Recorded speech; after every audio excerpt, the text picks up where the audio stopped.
Eh bien, bonjour à tous. On se retrouve pour l'épisode numéro 13. Et aujourd'hui, on va aborder un sujet que j'aime beaucoup, c'est-à-dire les finances. Mais on va l'aborder dans une optique où mon objectif, c'est pas de parler nécessairement d'argent, c'est plus de comprendre le principe de l'argent, comment l'argent fonctionne.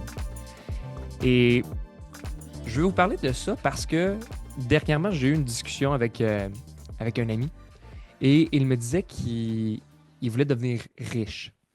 Quand je lui ai posé la question, qu'est-ce que tu entends par être riche? Ben là, il me disait qu'il voulait avoir un certain montant dans son compte en banque.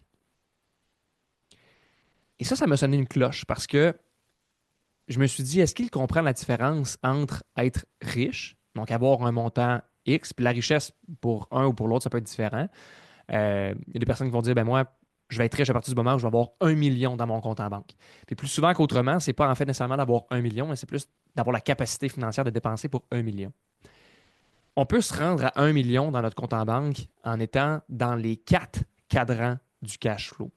Puis aujourd'hui, je vous parle de ce livre-là, je vais vous le présenter, mais la discussion que j'ai eue avec mon ami, c'était de lui faire comprendre la différence entre travailler pour de l'argent versus faire travailler son argent pour lui.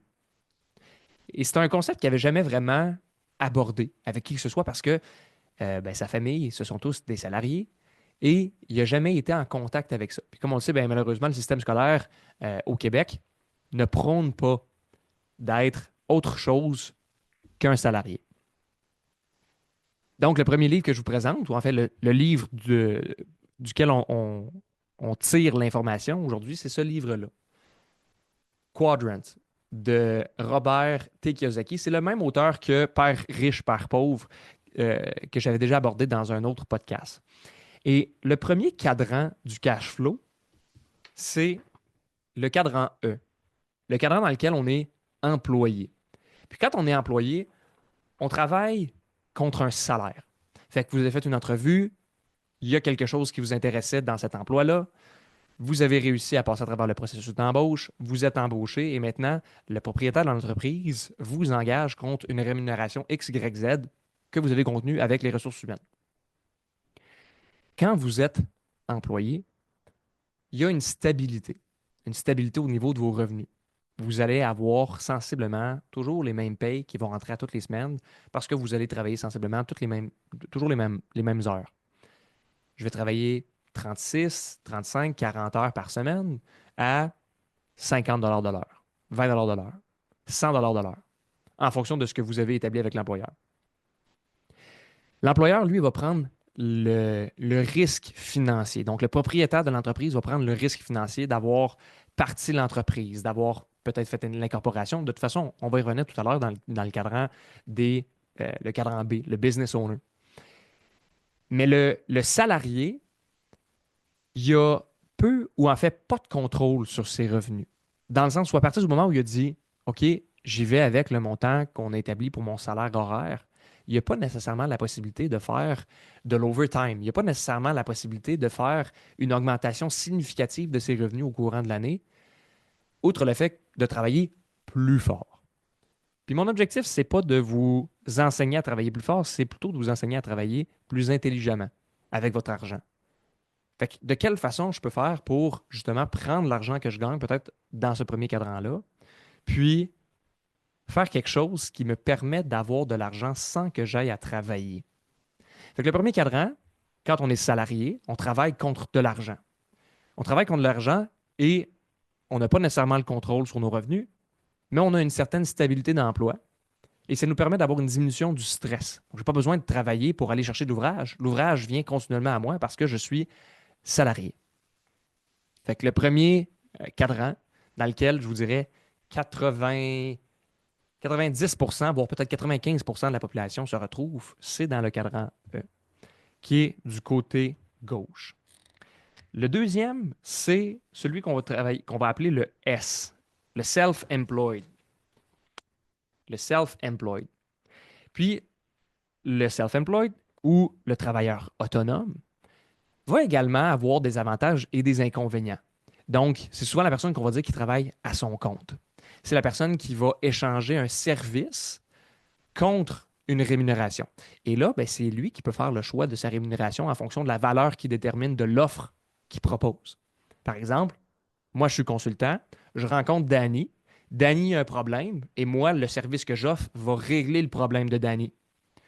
Ben, il y a une valeur en arrière du problème que Danny a. Ou en fait, il y a une valeur en arrière de la solution que moi, j'apporte à son problème. Puis lui, sa valeur, pour régler le problème, il dit, hey, ça, moi, je suis prêt à payer 1000$ pour régler ça. Même si ça prend 1 heure. Oups, la tarification que je vais gagner, ça vient donc à passer de 20$, 50$ de l'heure à 1000$ pour l'heure parce que ce que je vais apporter comme solution au problème, ça a beaucoup de valeur pour lui.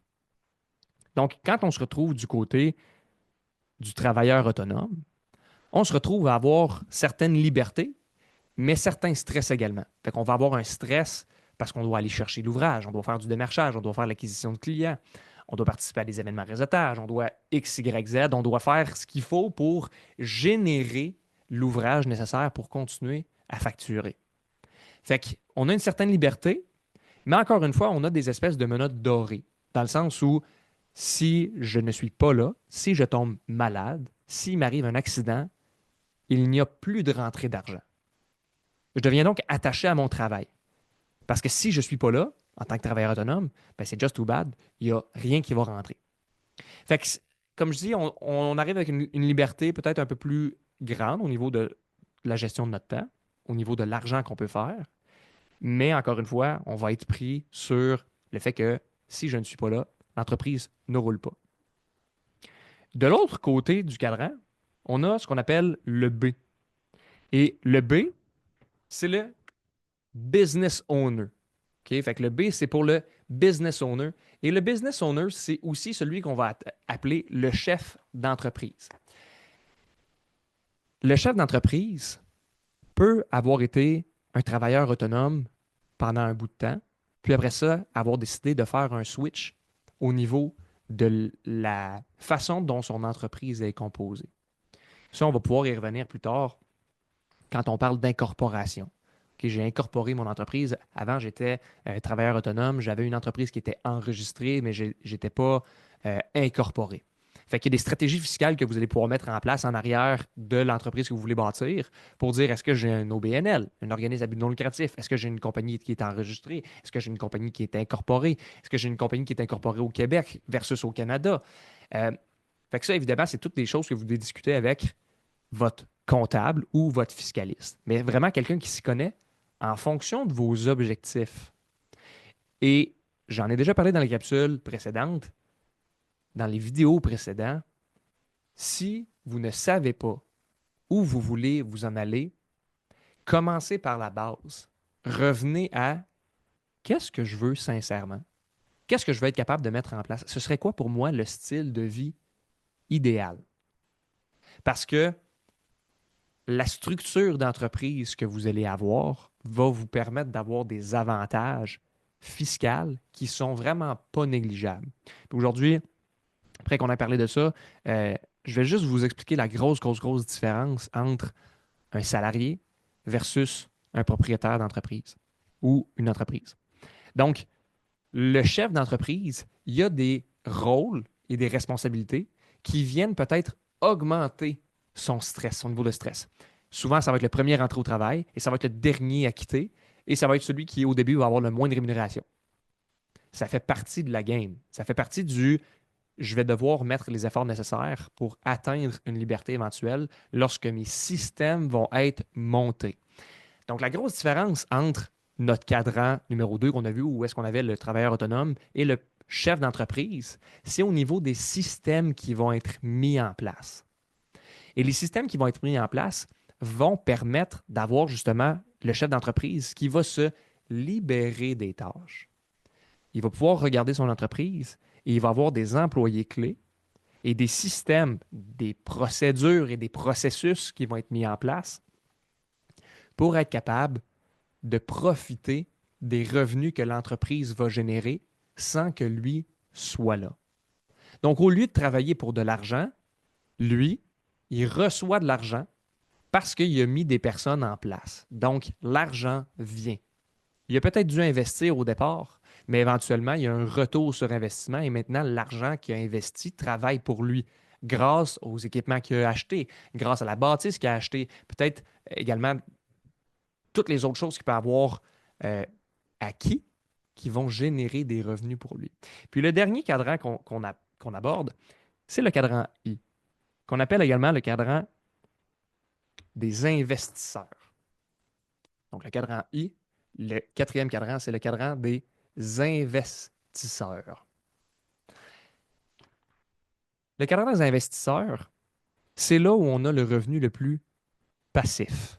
Ça veut dire quoi? Ça veut dire je peux acheter des actions d'une entreprise qui roule déjà très bien et en fonction de ses performances annuelles, je vais obtenir ce qu'on appelle des dividendes. Donc, les dividendes, c'est une source de revenus. C'est un montant qu'on va donner aux propriétaires d'actions, fait qu'aux personnes, aux actionnaires en fait, qu'aux personnes qui ont des actions dans différentes compagnies.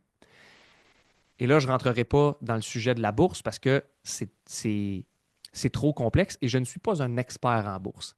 Mais grosso modo, l'investisseur, c'est moi, je vais mettre de l'argent à quelque part et en lien avec les revenus qui vont être générés par l'entreprise et les bonnes années qu'il va avoir, moi, je vais recevoir un pourcentage des bénéfices qui vont être faits.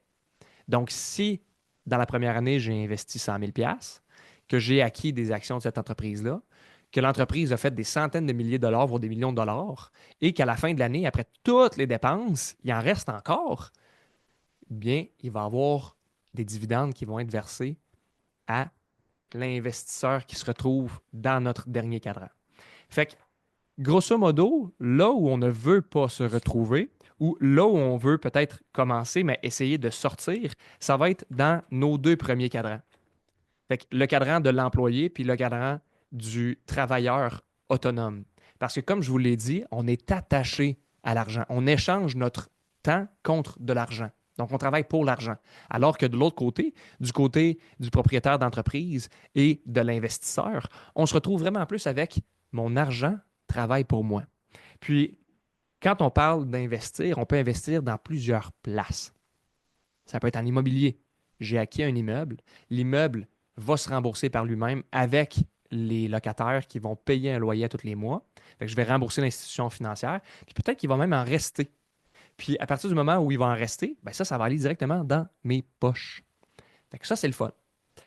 Maintenant, il y a deux choses aussi que je veux aborder aujourd'hui dans le podcast qui sont en lien avec les revenus. Et quand on parle de revenus, on va parler de revenus d'entreprise. La plus grosse différence entre l'entreprise et l'employé va se situer au niveau de la façon dont on va être capable de faire passer nos dépenses. Donc, je vous ai fait un beau petit dessin pour que vous puissiez comprendre. Quand j'ai une entreprise, j'ai des revenus ici en haut, j'ai des premiers revenus. Ensuite, je vais avoir des dépenses. Puis ensuite, je vais être imposé sur ce qui va rester. Alors que l'employé, j'ai le revenu, je suis imposé sur mon revenu et ce qui va me rester, je vais pouvoir faire mes dépenses avec ça. Fait que je veux vraiment que vous gardiez en tête que pour être capable d'obtenir une liberté financière, vous devez être capable de passer du cadran de l'employé ou du travailleur autonome vers le chef d'entreprise ou l'investisseur. C'est vraiment la façon pour vous qui va vous permettre d'avoir une liberté financière. Et ce n'est pas nécessairement facile, mais vous pouvez mettre des stratégies en place pour y arriver beaucoup plus rapidement. Fait que, je vous le rappelle, essayez d'être chef d'entreprise ou investisseur plutôt que de travailler pour l'argent en étant employé ou travailleur autonome. Puis les avantages les plus importants, c'est qu'on a des revenus, on a des dépenses, puis ensuite on a l'impôt avec l'entreprise, versus j'ai des revenus, j'ai l'impôt, et puis finalement, j'ai des dépenses avec l'employé. J'espère que ce podcast-là vous a plu. Comme d'habitude, s'il y a des sujets que vous voulez aborder, vous m'écrivez à Isaac, ISAAC, à commercial solo, SOLOH.ca. Ça me fait toujours plaisir de lire vos commentaires. Si ce n'est pas déjà fait, je vous invite à regarder les capsules vidéo ou encore à vous abonner à la chaîne YouTube. Et ça me fait toujours un grand plaisir d'être avec vous. je vous souhaite une magnifique fin de journée ou un bon début de journée, tout dépendamment du moment auquel vous écoutez cet épisode-là. On se dit à bientôt. Ciao!